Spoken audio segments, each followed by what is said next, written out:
প্রিয় ছাত্রছাত্রী, একটু খেয়াল করো। তোমাদেরকে আমি পূর্বের ক্লাসটিতে পড়িয়েছিলাম প্রোটনীয় মতবাদ, অর্থাৎ ব্রনস্টেল লাউরির মতবাদে অম্ল এবং ক্ষারকের ব্যাখ্যা। এখন পড়াচ্ছি লুইসের ইলেকট্রনীয় মতবাদ বা অ্যাসিড ক্ষারকের লুইস তত্ত্ব। প্রথমেই বলবো অ্যাসিড ক্ষারকের লুইস তত্ত্বটি, অর্থাৎ প্রোটনীয় মতবাদ ছিল প্রোটন দান করলে অম্ল, প্রোটন গ্রহণ করলে ক্ষারক। আর এক্ষেত্রে ইলেকট্রন গ্রহণ করলে হবে অম্ল। ইলেকট্রন মানে ইলেকট্রন যুগল। তাহলে আমরা সংজ্ঞা একটু করে বলি। এখানে বলতে হবে, এক্ষেত্রে একই কথা আসবে, যে সকল যৌগ বা আয়ন, এক্ষেত্রেও যৌগ বা আয়ন একটি ইলেকট্রন যুগল গ্রহণ করে। তাহলে আমরা একটু অ্যাসিডের সংজ্ঞা লিখি। যে সকল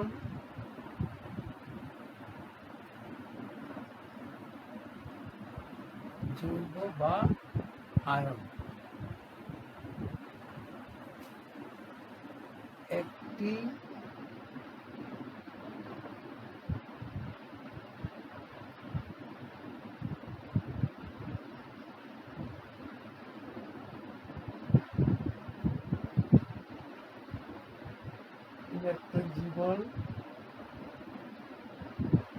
ইলেকট্রন যুগল গ্রহণ করতে পারে। যে সকল যৌগ বা আয়ন একটি ইলেকট্রন যুগল গ্রহণ করতে পারে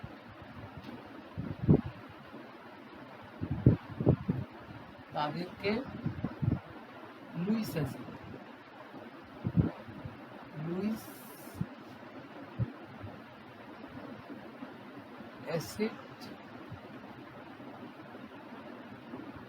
বলা হয়। হ্যাঁ, যে সকল যৌগ বা আয়ন একটি ইলেকট্রন যুগল গ্রহণ করতে পারে তাদেরকে লুইস অ্যাসিড বলা হয়। তাহলে লুইস অ্যাসিড বলা হয় না বললে শুধু অ্যাসিড বলা হয় বললেও একই কথা। আবার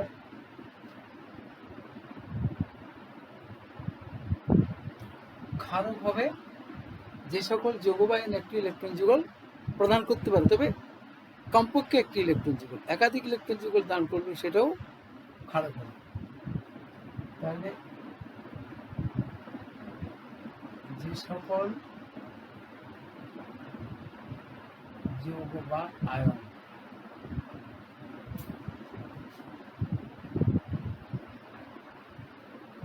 একটি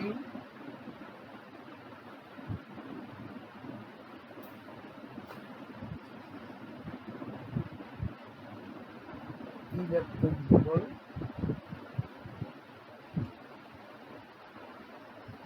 ত্যাগ বা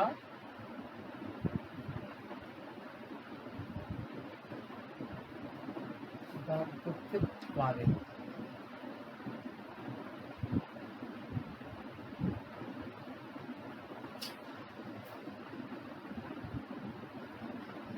তাদেরকে লুইস ক্ষারক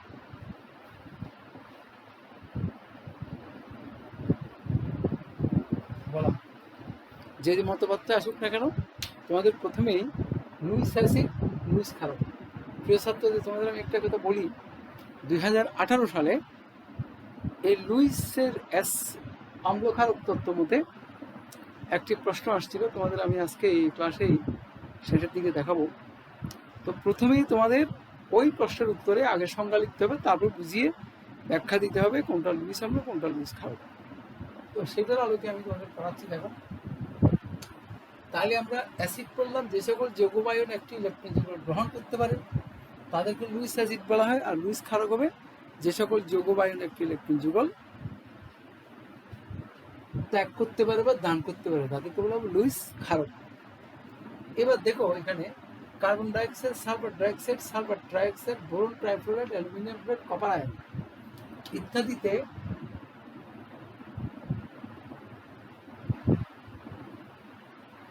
ইত্যাদিতে হাইড্রোজেন পরমাণু না থাকা সত্ত্বেও এরা সকলে লুইস অ্যাসিড। তো আমি তোমাদের দেখাবো একটা দুটো এক্সাম্পল দিয়ে। তারপর লুইস ক্ষারক হলো কোনগুলো, এই এক্সাম্পলগুলো লিখবে। যেমন অ্যামোনিয়া অণু, পানি, hydroxyl ion, cyanide ion, chloride ion ইত্যাদি, এরা হচ্ছে লুইস ক্ষারক। তাহলে আমরা এখন একটা এক্সাম্পল বোর্ডে দেখানো আছে, পূর্ব থেকে একটু দেখো। প্রকৃতপক্ষে এটা কার্বন ডাইঅক্সাইড। কার্বন ডাইঅক্সাইডকে আমি একটু এভাবে লিখলাম, দেখো কার্বন, এই কার্বনের সাথে দ্বিবন্ধনে এদিকে একটা অক্সিজেন এদিকে একটা অক্সিজেন। এখানে একটু দেখো অক্সিজেনের উপরে ডাল নেগেটিভ দেওয়া আছে। অক্সিজেনের উপর ডাল নেগেটিভ থাকার অর্থ হচ্ছে অক্সিজেন কার্বন অপেক্ষা অধিক ঋণাত্মক পরমাণু। তাই এখানে যে কার্বন অক্সিজেন দ্বিবন্ধন দেখা যাচ্ছে, দ্বিবন্ধনের একটি বন্ধন সিগমা বন্ধন, অপরটি পাই বন্ধন। পাই বন্ধনের ইলেকট্রন সঞ্চরণশীল হওয়ায় অধিক ঋণাত্মক অক্সিজেন পরমাণু ইলেকট্রন যুগলকে বন্ধন পাই ইলেকট্রন যুগলকে তার নিজের দিকে আকর্ষণ করবে।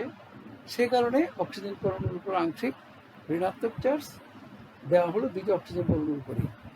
আবার তোমরা যদি জানতে চাও, এই যেমন ধরো কার্বনের পারমাণবিক সংখ্যা হচ্ছে 6, 6-এর মধ্যে যদি প্রথম শক্তি স্তরে 2টি ইলেকট্রন চলে যায় আর 4টি ইলেকট্রন থাকে, ওই 4টি ইলেকট্রন দিয়েই মূলত এখানে 2টি বন্ধন, এখানে 2টি বন্ধন।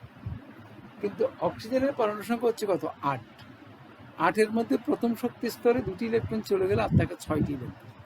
6টি ইলেকট্রনের মধ্যে দেখো 2টি ইলেকট্রন ব্যবহৃত হলে 2টি বন্ধন, তাহলে আরও 4টি ইলেকট্রন থাকে। এই 4টি ইলেকট্রন 2টি মুক্ত যৌগ ইলেকট্রন রূপে আসে। দেখো এক জোড়া এক জোড়া, মানে এখানেও 2 জোড়া, এক জোড়া এক জোড়া, এভাবে 2 জোড়া রূপে আছে। এখন তাহলে কার্বনের চারদিকে এই কার্বন পরমাণু, কার্বনের চারদিকে কার্বনের বাইরে শক্তি স্তরে ইলেকট্রন তুলে চাইলে 2টি 4টি, তাহলে কার্বন আরও চাইলে কী করতে পারবে? এক জোড়া, এখানে 2 জোড়া ইলেকট্রন গ্রহণ করতে পারবে। 2 জোড়া ইলেকট্রন গ্রহণ করলেই অষ্টক পূর্ণ হবে। অর্থাৎ কার্বন ডাইঅক্সাইডের কেন্দ্রীয় কার্বন পরমাণু অন্য কোনো পরমাণু বা আয়ন থেকে কমপক্ষে একটি ইলেকট্রন যুগল গ্রহণ করতে পারবে, বিধায় কার্বন ডাইঅক্সাইড একটি লুইস অ্যাসিড। এই কারণে কার্বন ডাইঅক্সাইড একটি লুইস অ্যাসিড। এখানে একটা এক্সাম্পল দেখানো হলো, যেমন এই কার্বন ডাইঅক্সাইড কী করলো? হাইড্রোক্সিল আয়ন থেকে একটি ইলেকট্রন যুগল গ্রহণ করছে। একটু দেখো, এই ইলেকট্রন যুগল যখন কার্বনে যাবে, এই দেখো কার্বনে গেলে, এই ইলেকট্রন যুগল কার্বনে গেলে এখানে কি কাজটা হয়? তখন এখানে একটু দেখো, এই ইলেকট্রন যুগল যখন কার্বনে যাবে, তাহলে এই পরবর্তীতে এই একটি পাইবন্ধনী ইলেকট্রনগুলো এই অক্সিজেনে চলে আসবে, পরবর্তী অক্সিজেনে চলে আসবে। অর্থাৎ এখানে যে এই অক্সিজেনের 2 জোড়া 3 জোড়া ইলেকট্রন আছে, এক জোড়া ইলেকট্রন দিয়ে যখন বন্ধন সৃষ্টি করবে, তখন এই যে পাইবন্ধন ছিল, এই পাইবন্ধনী ইলেকট্রনগুলো অক্সিজেনের উপরে চলে যাবে। পাইবন্ধনী ইলেকট্রনগুলো এই অক্সিজেনের উপরে চলে যাবে। তাহলে এখন কি হলো? এই OH মূলকটি কার্বনের সাথে বন্ধনে যুক্ত হলো। ফলে কি হলো এখানে? অর্থাৎ কেন্দ্রীয় কার্বন পরমাণু একটি ইলেকট্রন যুগল গ্রহণ করলো এবং গ্রহণ করে একটা বন্ধন সৃষ্টি করলো। এই কারণে কার্বন ডাইঅক্সাইড একটি লুইস অ্যাসিড। এটা হবে লুইস অ্যাসিড। Lewis acid. আর এটা দেখো, এই হাইড্রোক্সিল আয়নটি হবে লুইস ক্ষারক। এই হাইড্রোক্সিল আয়ন, এটা হবে লুইস ক্ষারক। তাহলে আমরা একটা লুইস অ্যাসিডের এক্সাম্পল দিলাম, আর একটি লুইস ক্ষারকের এক্সাম্পল দিলাম। এবার আমরা আরেকটা এক্সাম্পল দিতে পারি। এখানে একটু করে দেখো,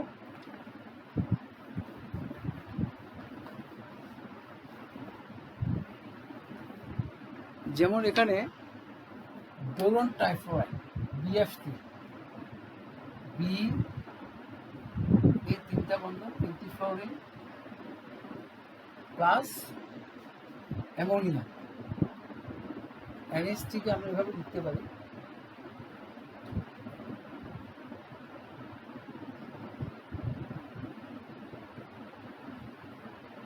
এখানে একটু দেখো, আমরা প্রথমে বলি কি, একটি ইলেকট্রন যুগল যার বেশি থাকবে, অর্থাৎ যে একটি ইলেকট্রন যুগল দান করতে পারবে, সে হবে ক্ষারক। তো আমরা প্রথমেই অ্যামোনিয়ার মধ্যে নাইট্রোজেন পরমাণুতে একটি ইলেকট্রন যুগল আছে, সেই ইলেকট্রন যুগল অন্য কোনো যৌগ বা আয়নকে দান করতে পারবে, এটা হবে লুইস ক্ষারক। প্রথমে এটা ক্ষারক বলি। আবার এই দেখো বোরন ট্রাইফ্লোরাইড, এর দেখো বোরনের একটি ইলেকট্রন, ফ্লোরিনের একটি ইলেকট্রন যদি যোগান দেয়, এখানে একটি করে মোট 3টি ইলেকট্রন যুগল সৃষ্টি হয়। 3টি ইলেকট্রন যুগল সৃষ্টি হলে বোরনের চারদিকে অষ্টক অপূর্ণ থাকে, তাই এখানে আরও একটি ইলেকট্রন যুগল বোরন গ্রহণ করতে পারে। এই কারণে এখানে এই যে এই ইলেকট্রন যুগল এখানে বোরন গ্রহণ করতে পারে। তাই এই ছবি যেভাবে দেখানো যায়, দেখো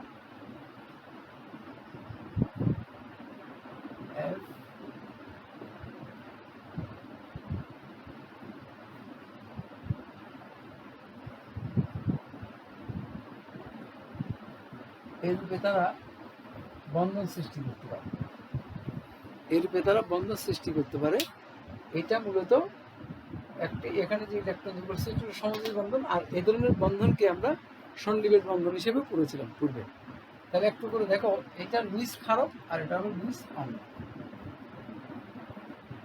এই রূপে আমরা অম্ল ক্ষারকের ব্যাখ্যাতে লুইস অম্ল, লুইস ক্ষারকের ব্যাখ্যা দিতে পারি। তো তোমরা একটা জিনিস দেখো, এখানে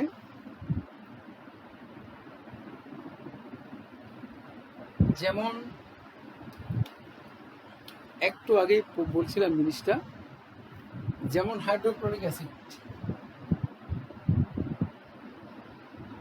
আমি এখানে দেখাই, যেমন হাইড্রোক্লোরিক অ্যাসিড প্লাস অ্যামোনিয়া।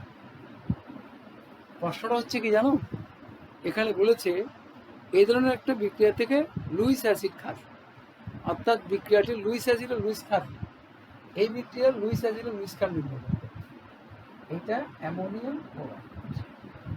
তাহলে আমি একটু ব্যাখ্যা করি, দেখো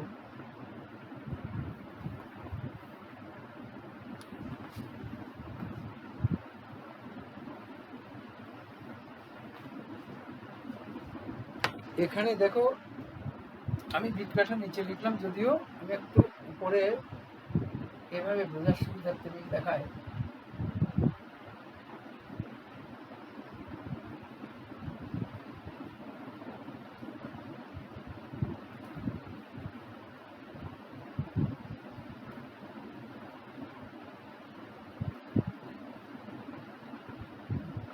দেখো প্রথমে এখানে তোমার লুইস অম্ল লুইস ক্ষারকের ব্যাখ্যায় এটা প্রথম আমরা দেখলাম যে এটা একটি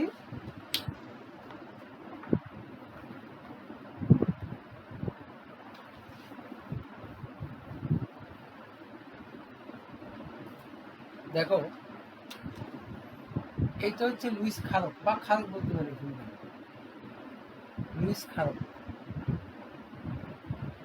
এখন এই হাইড্রোক্লোরিক অ্যাসিড এটা আমরা প্রোটনীয় মতবর্তন সেটা অম্ল বলতে পারি। এখন লুইসের ইলেকট্রনীয় মতবর্তন সেটা কিভাবে অম্ল হয়, দেখো এখানে আসলে এই হাইড্রোক্লোরিক অ্যাসিডের প্রোটনটি, এই প্রোটন যখন এখানে যাবে তখন একটু দেখো H প্লাস, হাইড্রোক্লোরিক অ্যাসিড যখন প্রোটন ত্যাগ করবে হাইড্রোজেন আয়ন হবে, তখন সে কি করতে পারবে, হাইড্রোজেন H প্লাস হওয়ার কারণে সে এই অ্যামোনিয়ার নাইট্রোজেনের ইলেকট্রন যুগলের সাথে শেয়ার করতে পারবে, বা নাইট্রোজেনের ইলেকট্রন যুগলের সাথে বন্ধনে আবদ্ধ হতে পারবে। কে? এই হাইড্রোজেন অ্যান্টি বন্ধনে আবদ্ধ হতে পারবে। সেই জন্য এটাকে তোমার কি বলা যায়, লুইসের অম্ল বলা যায়। তাহলে এটা গাঠনিক আকার, এটা কি হবে, এরকম হবে, এটা H, তখন পুরো এভাবে, যেহেতু এটা প্রোটন, এই হাইড্রোজেনটা এখানে প্রোটন হিসেবে যাবে, সেই জন্য পুরো আয়নটি ধনাত্মক চার্জযুক্ত আর ক্লোরাইড আয়নটি এই ঋণাত্মক চার্জযুক্ত, বা এটাকে আমরা এভাবেও লিখতে পারি NH4।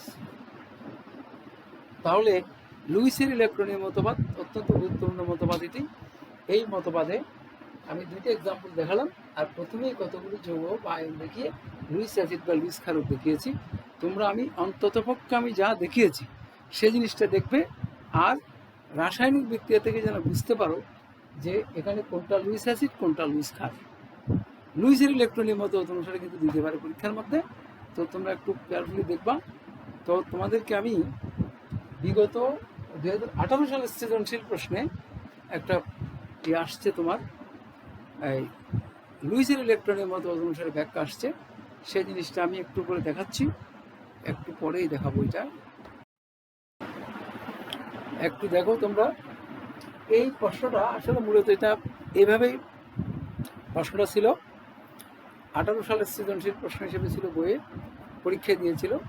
তো এখানের মধ্যে প্রয়োগের প্রশ্নটি তোমাদের আমি এ ধরনের একটা প্রশ্ন প্রথম দিকে পড়িয়েছিলাম। গ্রাহামের ব্যাপন সূত্রটা এখানে বলা ছিল যে দুটি গ্যাস একত্রে মানে করে দিলে, গ্যাস দুটিকে ছেড়ে দিলে মানে কোন অংশে গিয়ে মিলিত হবে। এটা যদি 100 সেন্টিমিটার একটা টিউব হয়, এখানে বোধহয় 35 সেন্টিমিটার বলছিল। এই ধরনের জিনিসটা পূর্বে পড়িয়েছিলাম।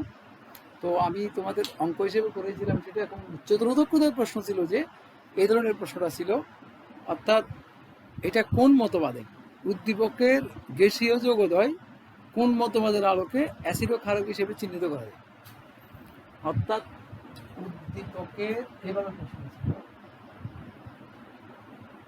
উদ্দীপকের যৌগদ্বয় প্রশ্ন,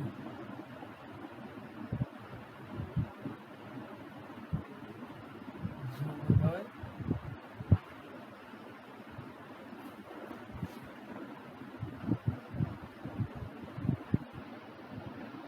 কোন মতবাদের আলোকে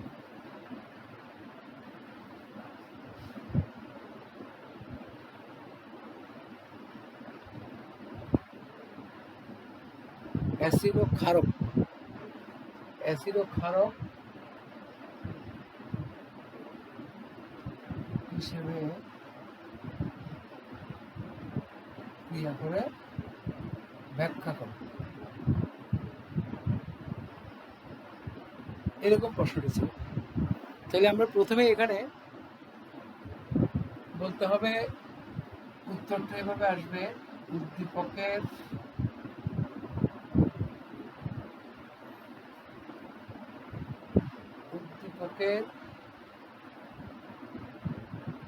XF3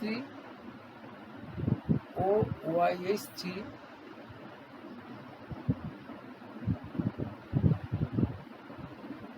যৌগদ্বয়ের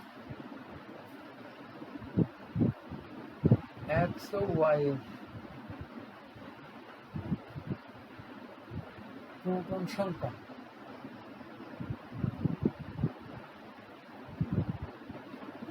সংখ্যা অর্থাৎ পারমাণবিক সংখ্যা,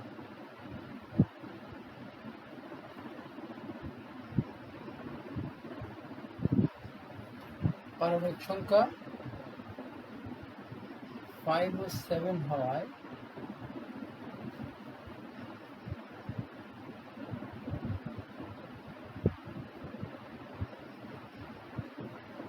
যৌগদ্বয়ের সংকেত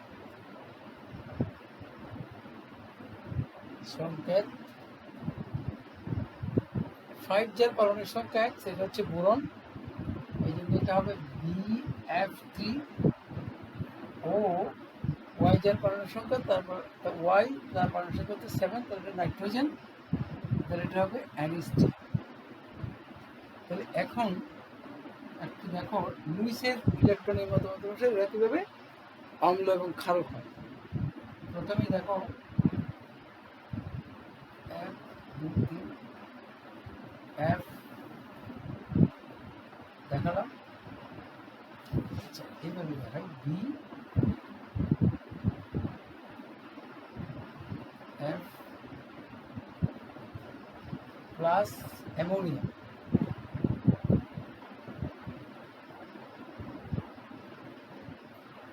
এটা কিন্তু 2018 সালে যখন পরীক্ষা প্রশ্ন আসছিল, অনেক স্টুডেন্ট এটা বুঝতেই পারেনি। অর্থাৎ এইটা যে এটা প্রোটনীয় মতবাদ অনুসারে ব্যাখ্যা করবে নাকি লুইসের ইলেকট্রনীয় মতবাদ অনুসারে ব্যাখ্যা করবে। এই অ্যাসিড ক্ষারকের ব্যাখ্যাটি প্রোটনীয় মতবাদে করলে এটা কোনো নাম্বারই পাবে না, কারণ প্রোটনীয় মতবাদে প্রোটন দান প্রদানের উপর তোমার তার ব্যাখ্যাটি আসবে। এখানে প্রোটন আদান প্রদান হয়নি, এখানে ইলেকট্রন আদান প্রদান হয়েছে। ইলেকট্রন আদান প্রদান হলে লুইসের ইলেকট্রনীয় মতবাদ অনুসারেই ব্যাখ্যা করতে হবে। সেই জন্য এটা লুইসের ইলেকট্রনীয় মতবাদ অনুসারেই ব্যাখ্যা করতে হবে। তো প্রথমেই এই যৌগ দুটি দেখিয়ে এটা আমি একটু সংক্ষিপ্ত করে দেখাচ্ছি। এখানে F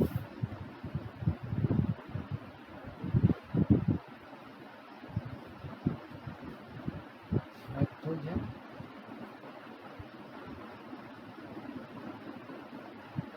এখানে একটা জিনিস বোঝা যায়, দেখো, অর্থাৎ আমরা এটা তো লুইস অম্ল বলবো, এটা হচ্ছে লুইস অম্ল আর এটা হচ্ছে লুইস ক্ষারক। তো তার পূর্বে একটু করে দেখায়, দেখো এখানে এই জিনিসটা দেখানোর পর লুইসের ইলেকট্রনের মত অনুসারে প্রথম বলতে হবে যেসব যৌগ বা আয়ন একটি ইলেকট্রন যুগল গ্রহণ করতে পারে তাদেরকে বলা হয় লুইসের ইলেকট্রনের মত অনুসারে লুইস অম্ল। আবার যে সকল যৌগ বা আয়ন একটি ইলেকট্রন যুগল গ্রহণ দান করতে পারে তাদেরকে বলা হবে লুইসের ইলেকট্রনের মত অনুসারে ক্ষারক। তাই বলতে হবে BF3 এক্ষেত্রে বলবে BF3 একটি লুইস অম্ল আর অ্যামোনিয়া একটি হচ্ছে লুইস ক্ষারক। এবার এই কথাটি এই বিক্রিয়া লিখে বলতে পারো, হ্যাঁ লিখে বলাটাই, বিক্রিয়াটা লিখে বলাটাই শ্রেয়, কারণ এবার তার ব্যাখ্যা দিবে কি, ব্যাখ্যায় বলতে হবে এরকম, যেখানে বোরন পরমাণুতে যদি এই যে 3টি ইলেকট্রন যুগল তার চারদিকে থাকে, তাহলে 3টি ইলেকট্রন যুগল মোট 6টি ইলেকট্রন, তাহলে বোরন পরমাণু কেন্দ্রীয় বোরন পরমাণুতে কি থাকে, অষ্টক অপূর্ণ থাকে, অর্থাৎ একটি ইলেকট্রন যুগলের ঘাটতি থাকে। কিন্তু অপরদিকে অ্যামোনিয়া ও নাইট্রোজেন পরমাণুতে একটি ইলেকট্রন যুগল অধিক থাকায় এই ইলেকট্রন যুগল বোরনকে যোগান দিলে কি হবে, এই ইলেকট্রন যুগল বোরন ট্রাইফ্লোরাইডের বোরন গ্রহণ করতে পারে, ফলে তাদের মধ্যে বোরন এবং নাইট্রোজেনের মধ্যে একটি বন্ধন গঠিত হতে পারে। তাহলে এই রূপে বোরন ট্রাইফ্লোরাইড একটি ইলেকট্রন যুগল গ্রহণ করতে পারে, আবার গ্রহণ করে নাইট্রোজেনের সাথে বন্ধনে যুক্ত হতে পারে। তাই এখানে মূলত বোরন ট্রাইফ্লোরাইডের বোরন হচ্ছে ইলেকট্রন যুগল গ্রহীতা, আর অ্যামোনিয়া নাইট্রোজেন হচ্ছে ইলেকট্রন যুগল দাতা। এরূপে ইলেকট্রন আদান প্রদানের মাধ্যমে বন্ধন সৃষ্টি হতে পারে এবং এরূপে এই অম্ল ক্ষারকের ব্যাখ্যা দেওয়া যায়। তাহলে অ্যামোনিয়া হলো লুইসের ইলেকট্রনের মত অনুসারে ক্ষারক, আর বোরন ট্রাইফ্লোরাইড হলো লুইসের ইলেকট্রনের মত অনুসারে অম্ল। তো আমার মনে হয় প্রিয় ছাত্রছাত্রী, তোমরা এই ধরনের দু একটা এক্সাম্পল দেখতে পারো। আমি তোমাদেরকে দুইটি দেখালাম, আরও দু একটি এক্সাম্পল তোমরা লুইসের ইলেকট্রনের মতবাদ থেকে দেখতে পারো। তো আমরা আজকে এখানেই শেষ করব। তো আমি বলে দিই, লুইসের ইলেকট্রনীয় মতবাদ আর ব্রনস্টেল-লাউরির মতবাদ, এই দুটি মতবাদ অত্যন্ত ভালো করে পড়াশোনা করবে। এই দুইটা জিনিস অনেক সময় কোনো যৌগ দিয়ে এটা থেকে কোনটা অম্ল কোনটা ক্ষার নির্ণয় করতে বলে, আবার ওদিকে অনুবন্ধী অম্ল অনুবন্ধী ক্ষারক চিহ্নিত করতে বলতে পারে, বা এই ধরনের একটা প্রেক্ষাপট এনে, যেমন এটা একটা সৃজনশীল প্রশ্ন, এই ধরনের কোনো সৃজনশীল প্রশ্ন আসতে পারে। এখানে যেমন একটা সৃজনশীল প্রশ্ন আসলো ওই প্লুটোনীয় মতবাদের মধ্যে অনুবন্ধী অম্ল অনুবন্ধী ক্ষারক দিয়ে একটা সৃজনশীল প্রশ্ন আসতে পারে। বা তোমার ওখানে আরেকটা জিনিস ছিল উভধর্মী যৌগ বা আয়ন, অর্থাৎ প্রোটন দান একই যৌগ বা আয়ন যদি প্রোটন দাতা এবং গ্রহীতা উভয় প্রকার আচরণ করে তখন তাদেরকে বলা হবে উভধর্মী যৌগ। তো আজকে এই দুইটা জিনিস আমি পড়ালাম, দুইটা ক্লাসে প্রকৃতপক্ষে পড়ালাম। তোমরা একটু ভালো মতো পড়ালেখা করবে। তো আশা করি আগামী দিন দেখি তোমাদের এই চ্যাপ্টার থেকে আমি এই চ্যাপ্টারটা খুব দ্রুত শেষ করে দেবো। এই দ্রুত বলতে অনেক দিন পড়ালাম, এখানে আর পড়ার তেমন কিছু নেই। আর যে যা বাকি আছে এগুলো একটু বর্ণনামূলক বিষয়, অ্যাসিড ট্রেন, তারপর হচ্ছে ওজোন স্তরের বিক্রিয়া, তারপরে আর্সেনিক কন্টামিনেশন, এরকম কিছু পানির অম্লত্ব ক্ষারকত্ব, এ ধরনের বিওডি সিওডি, এগুলো কয়েকটা জিনিস আছে। এটা তোমাদের আমি আগামী একটা বা দুটো ক্লাসে পড়িয়ে দেবো।